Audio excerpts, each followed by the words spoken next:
Oi, gente, tudo bem com vocês? O meu nome é Suelen Tavares, eu sou professora e hoje eu vim falar para vocês sobre mitos sobre o autismo.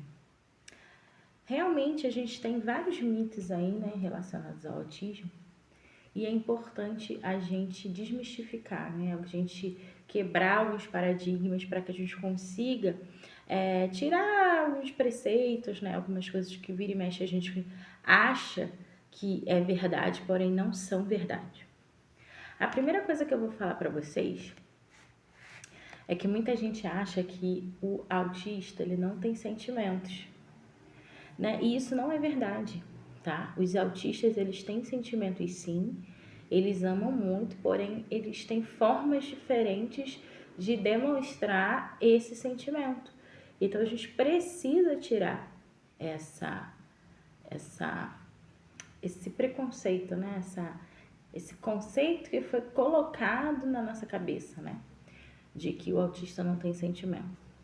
O segundo mito é que todo autista é igual. Realmente, até alguns anos atrás, a gente tinha essa visão, né? De que todo autista, ele não abraça, ele não olha no olho, né? Todo autista, ele é sensível ao toque, né?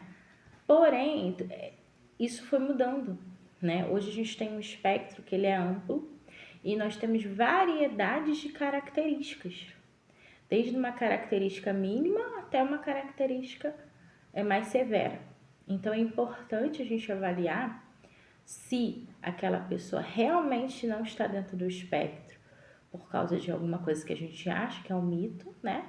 Ou se de repente a gente está deixando, né, passar despercebida uma necessidade real, né, de que aquilo que a gente precisa entender. Então, eu já vi autistas, por exemplo, que têm diagnóstico e eles olham no olho e eles abraçam e eles expressam carinho e afeto, eles conseguem conversar. Porém, eles desregulam em algumas situações, eles não conseguem interagir muito bem, eles não conseguem ser flexíveis à mudança, eles não conseguem se regular quando tem alguma, alguma coisa que muda, né? Eles têm essa questão da resistência, né? Da resistência cognitiva, né? Então é muito importante a gente avaliar que tem um conjunto de fatores que vão fazer com que aquela pessoa, aquele indivíduo, ele seja ou não, esteja ou não dentro do espectro. Uma coisa muito importante também que a gente precisa entender é que todos nós somos indivíduos, somos seres, né? Seres ímpares. Então, temos características diferentes. E não é porque uma pessoa ela está dentro do espectro que ela vai ser igual a todas as outras que estão dentro do espectro, que a gente quebra, né? A própria lei da natureza que diz que cada um tem uma forma, cada um tem um jeito, cada um tem uma forma de se expressar. Então a gente tem algumas características sim que identificam essas pessoas que estão dentro ou não do espectro. Porém, a gente não pode generalizar. Todo mundo vai agir dessa forma. Todo mundo, porque não existe um padrão, tá? E isso é justamente o que nós estamos falando agora. Outra coisa, isso às vezes me feria muito, por quê? Porque essa questão de falar que o autismo ou um determinado comportamento de uma criança é falta de educação. A gente vê muito isso hoje em dia, principalmente em locais onde as pessoas não se conhecem, né? Parquinhos, supermercados, é muito comum.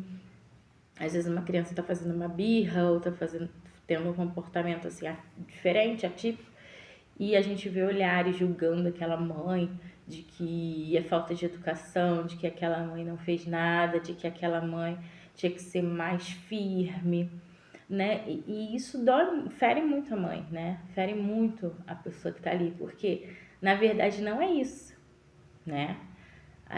Às vezes, muitas vezes, a gente até não sabe como a gente tem que agir em determinadas situações, porque é uma situação atípica para todo mundo, né? Então a gente precisa ter essa empatia, essa compaixão, esse olhar compassivo, de entender que realmente a gente não sabe de todas as coisas, né? Então, se a gente vê um comportamento inadequado em algum local, a gente não tem como, né, a gente julgar, né, principalmente aquela mãe que está ali, né, com aquela criança, porque normalmente esses julgamentos eles vão causar mais dor do que vão ajudar em alguma coisa, né? Se você não tiver uma palavra amiga, uma ajuda, uma forma de colaborar, é melhor que não faça nada, né?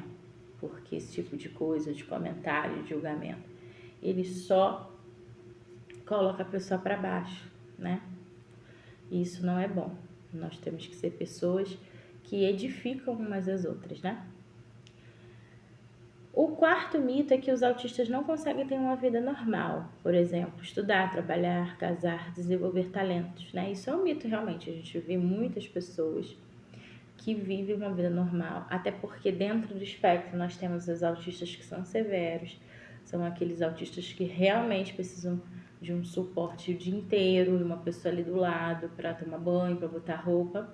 Mas tem muita gente que consegue ter uma vida funcional, que consegue ter uma família, uma casa, porém ela tem dificuldade nas questões sociais, né? Ela pode desregular em algumas situações pontuais também, como indivíduo. Então é importante as pessoas que estão em volta, né, dessa pessoa que amam, principalmente familiares, ter um olhar atento, né, de entendimento, principalmente se essa pessoa já é adulta, não tem um diagnóstico, né? Isso pode dificultar bastante as relações.